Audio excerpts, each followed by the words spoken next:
In the universe of BattleTech, the battlemechs are the supreme kings, tyrants, and warlords of the battlefield.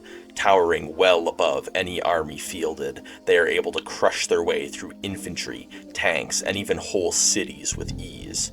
So when the question of picking the greatest battlemech of the setting, of the hundreds of options available, only one comes to mind.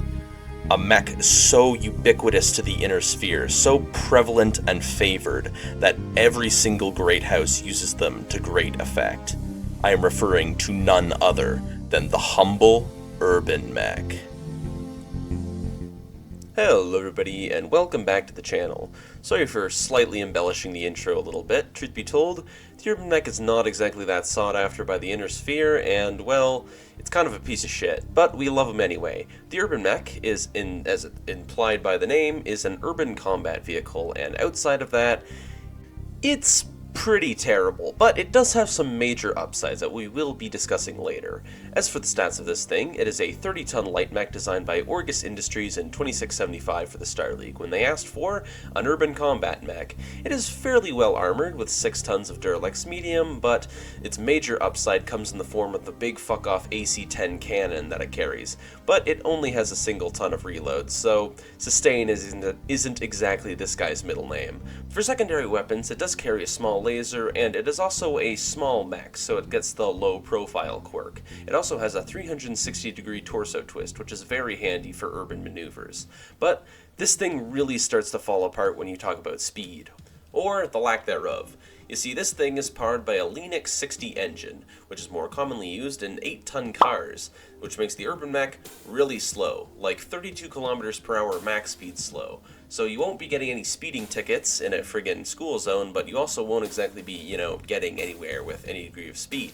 But you see, this doesn't really matter in its intended environment of a city, because at the end of the day, you need to be making a lot of turns anyway, which requires a mech to slow down. And also, if you want to get into cover, you just need to walk like 30 meters to behind the next building, or jump behind it.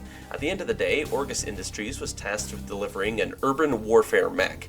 And, well, if they wanted more than that, the Star League should have asked. It can do urban combat and not much more, but even then, this thing does have a very big upside. But first, let me talk about who uses this thing.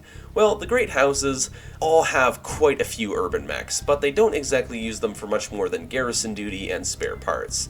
Hello, Maple.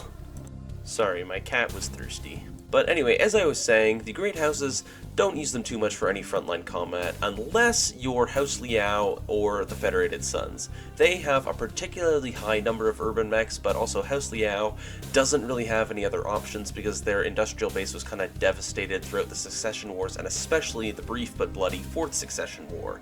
And mercenary companies, well, if you're a mercenary, you kind of want to be a generalist and keep around mechs that can do a lot of things, because you're a smaller operation than a great house. And also, there's no real point in keeping around this hyper specialist unless you're specifically sieging a city, and well, it's just going to waste space. But there is one major upside to the UrbanMech that a lot of the great houses see and capitalize on, and that is its incredibly reasonable price. The UrbanMech comes in at a very reasonable cost of just shy of 1.5 million C-bills. This makes the UrbanMech cheaper than most other light mechs, and about 6 times cheaper than an Atlas. But while the Atlas is going to be a lot more effective individually, it cannot be in 6 places at once, which is why I think that the UrbanMech is a very effective defensive mech, and if you really want to shoehorn it into an offensive role, well, I mean, look at it, it's already offensive enough, but, I mean, just march them towards the enemy. Maybe this slow grinding advance of AC-10 shots will actually do something, and that's not just the Krieg player inside of me talking, I swear. You're just gonna have to pray that the Wish.com ejection seats eject your less than expendable pilot, but it'll probably be fine. At the very least, these things are pretty easy to repair due to the abundance of spare parts. In fact, I forget where I heard this, but the UrbanMechs are apparently one of the only mechs to actually gain production facilities over the course of the Succession Wars, which is a pretty impressive feat, so at least there's that. But at the end of the day, I'd say just keep it defensive. These things work similarly to World War II tank destroyers if you'd like some historical backing. While they're not quite as armored as normal tanks, if an armored thruster to break through your lines, just move these guys up, and maybe they'll be able to blunt it long enough for you to mount an actual counterattack. And well, still an AC-10. but maybe it doesn't always have to be. Before we move on to the UrbanMech LAM and eventually the end of the video, allow me to go through some of the fun variants that the UrbanMech has. To start, let's go with the most common and the most memed. The UM-R60L swaps out the AC-10 for a big honkin' AC-20, so if you weren't one-shotting light mechs before, you sure as shit are now. Medium mechs are getting crippled, and heavy mechs are even thinking twice about getting into the trash can of death's range, however limited that may be. The drawbacks to this variant is that in order to fit the massive honking cannon, they had to remove 2 tons of armor, which basically negates any bonus this mech may have had to its survivability, and on top of that, it still only has 1 ton of ammo, and for the AC-10 that was low but fine, but for the AC-20 when the shells are the size of minivans, well, that's even fewer shots to get off, and now that you're probably gonna die before you spend any of them, this mech was unpopular. One of my favorites coming up here is the Federated Suns UM-R70.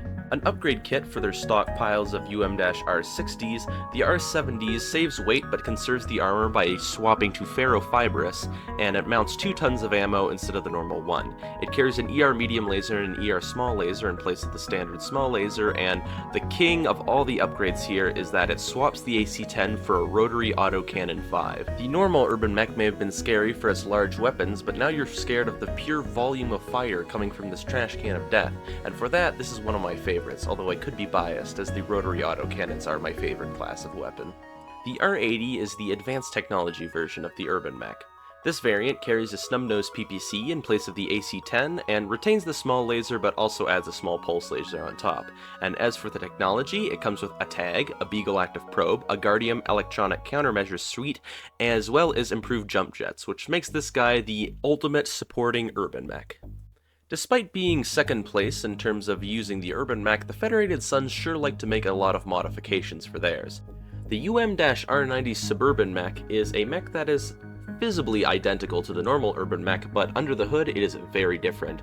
The biggest difference being that it packs a larger engine, which allows it to reach an acceptable 54 km per hour. The autocannon has been replaced, which is contrary to the Federated Sun's usual doctrine, and is replaced by a PPC, 2 medium lasers, while the small laser still remains in place, so a full energy build. The jump range has been increased to 90 meters, but the biggest issue with this guy is that it only has 13 single heat sinks, which makes this guy a very warm little can of beans.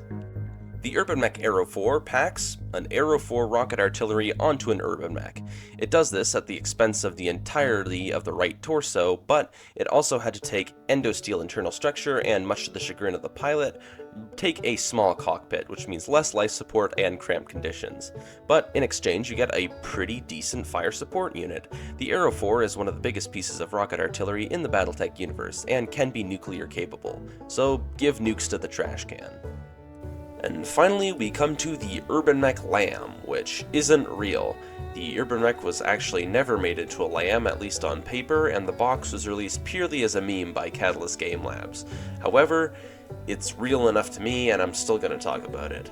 Basically, the whole idea with a LAM, or a land air mech, is that it is a battle mech that can turn into an aerospace fighter, offering greater tactical flexibility and numerous upsides, actually. The biggest one being is that if your mech can fly down from atmosphere, then you don't need to load it up into a dropship, which definitely saves on a lot of transport. However, LAMs are kind of just a big pork project and not a very good idea in the first place, unfortunately, because it's way too over-engineered, way too expensive. You need a pilot that can both, pilot a aerospace fighter and a battle mech, and also it's just a lot easier to take one or the other instead of trying to do both, because if it gets shot in either aerospace fighter or mech mode, then it's usually stuck in there because the mechanisms to actually convert them were very fragile. However, all this being said, I'm still going to greatly cherish my UrbanMech LAM and play with it and hope that it's good, because I actually haven't done it yet. But anyway, this has been Semi-Historical Wargaming, and thank you all so much for tuning in to this kind of cobbled together mess of a lore video, but I hope it was enjoyable enough. If you end up liking this, perhaps I'll make more in the future, but until then, hope to see you in the next one. Bye!